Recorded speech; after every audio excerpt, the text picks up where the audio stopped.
नमस्कार दोस्तों, scary and paranormal में आपका हार्दिक स्वागत है। दोस्तों, ये दुनिया रहस्यमय जगहों से भरी हुई है।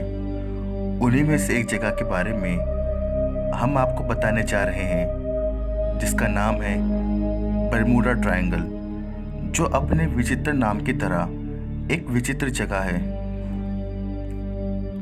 दोस्तों, बरमूडा ट्रायंगल उत्तर पश्चिमी अटलांटिक महासागर का एक क्षेत्र है।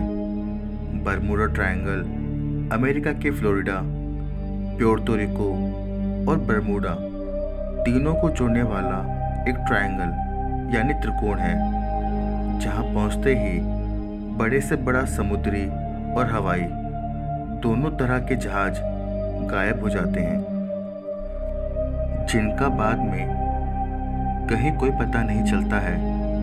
इसलिए ऐसा कहा जाता है कि ये समुंदर सब कुछ निगल जाता है। इसलिए इसे डेविल्स ट्रायंगल्स के नाम से भी जाना जाता है। पिछले 100 सालों के दौरान यहाँ 1000 से अधिक लोगों की जान जा चुकी है। इस ट्रायंगल के पास पहुँचते ही ना तो जहाज मिलता है और ना ही उसके यात्री। ऐसा कहा जाता है कि बरमूडा ट्रायंगल के बारे में सबसे पहले सूचना देने वाले व्यक्ति क्रिस्टोफर कोलंबस थे। वह पहले शख्स थे जिनका सामना बरमूडा ट्रायंगल से हुआ था। उन्होंने अपने लेखों में भी इस त्रिकोण में होने वाली गतिविधियों का जिक्र करते हुए लिखा है कि जैसे ही वह बरमूडा ट्रायंगल के पास पहुंचे, उनके कंपास यानी दिशा बताने वाले यंत्र ने काम करना बंद कर दिया। इसके बाद क्रिस्टोफर कोलंबस को आसमान में एक रहस्यमय आग की रोशनी दिखाई दी, जो बाद में समुद्र में आकर कहीं गायब हो गई।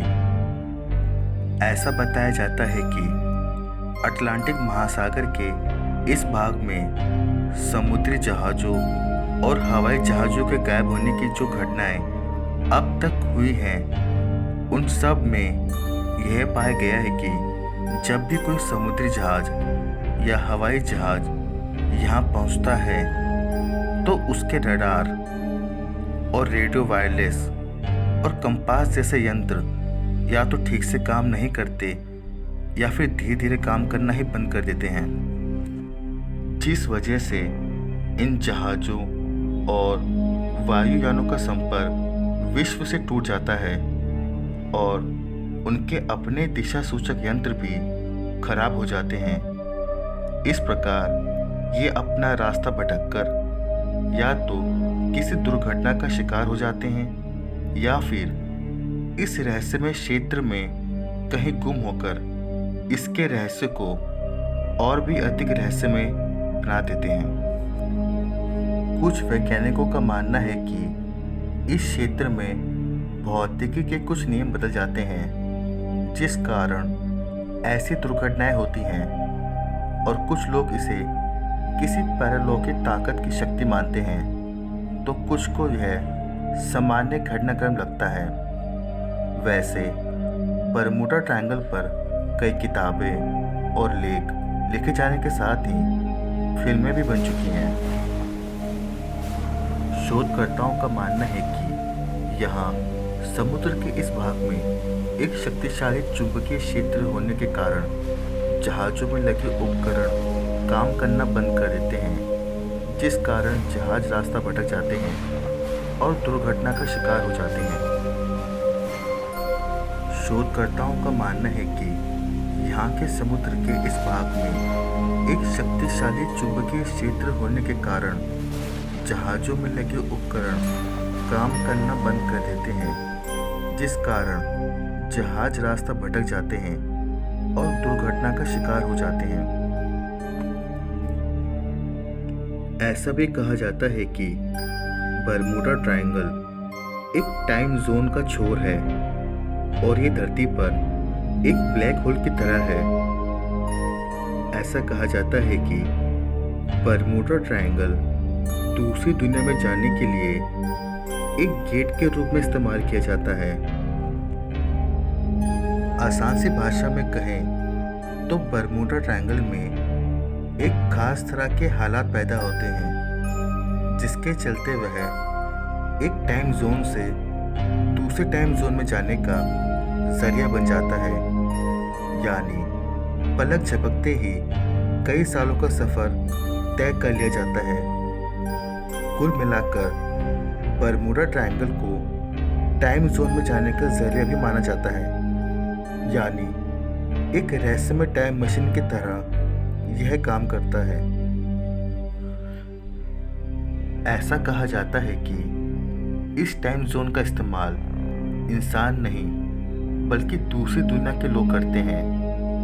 यानी बरमूडा ट्रायंगल धरती से हजारों किलोमीटर दूर बसे हुए एलियनों के लिए एक तरह का पोर्टल है, और जो भी विमान या जहाज बरमूडा ट्रायंगल के पास से गुजरता है उसे भयंकर शक्तिशाली इलेक्ट्रोमैग्नेटिक तरंगें अपनी ओर खींच लेती हैं।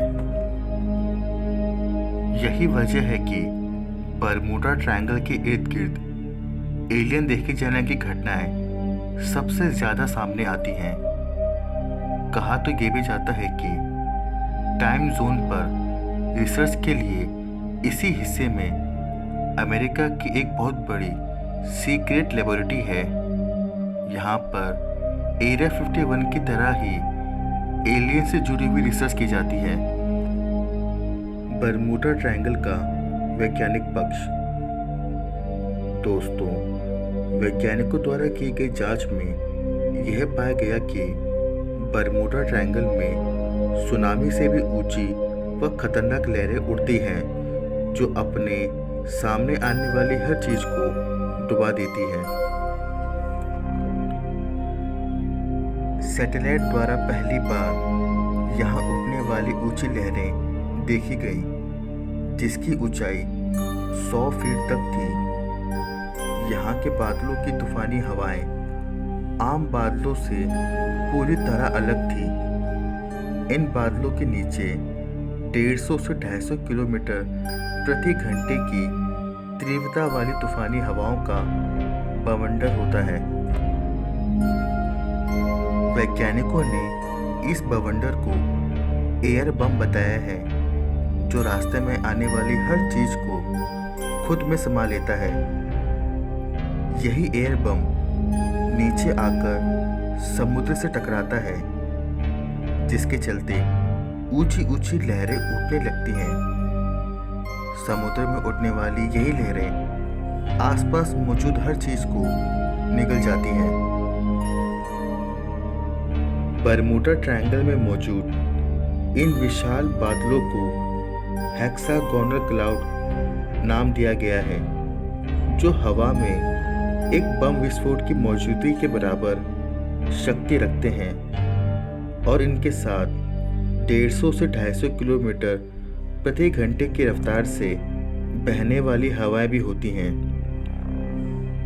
ये बादल और हवाएं ही मिलकर पानी और हवा में मौजूद जहाज़ों से टकराते हैं, और फिर वे जहाज कभी नहीं मिलते। इनके आकार के कारण ही इन्हें हेक्सागोनल क्लाउड कहा जाता है। दोस्तों, बरमूडा ट्रायंगल में समुद्री और हवाई दोनों तरह के जहाज़ों के गुम होने के पीछे चाहे जो भी वजह हो, लेकिन बरमूडा ट्रायंगल जगह है बहुत खतरनाक और मिस्टीरियस, जहां जाना खतरे से खाली नहीं है। दोस्तों, आप बरमूडा ट्रायंगल के बारे में क्या सोचते हैं, हमें ज़रूर बताएं, और ऐसे ही मिस्टीरियस और पैरानॉर्मल वीडियो देखने के लिए चैनल को सब्सक्राइब करें। धन्यवाद।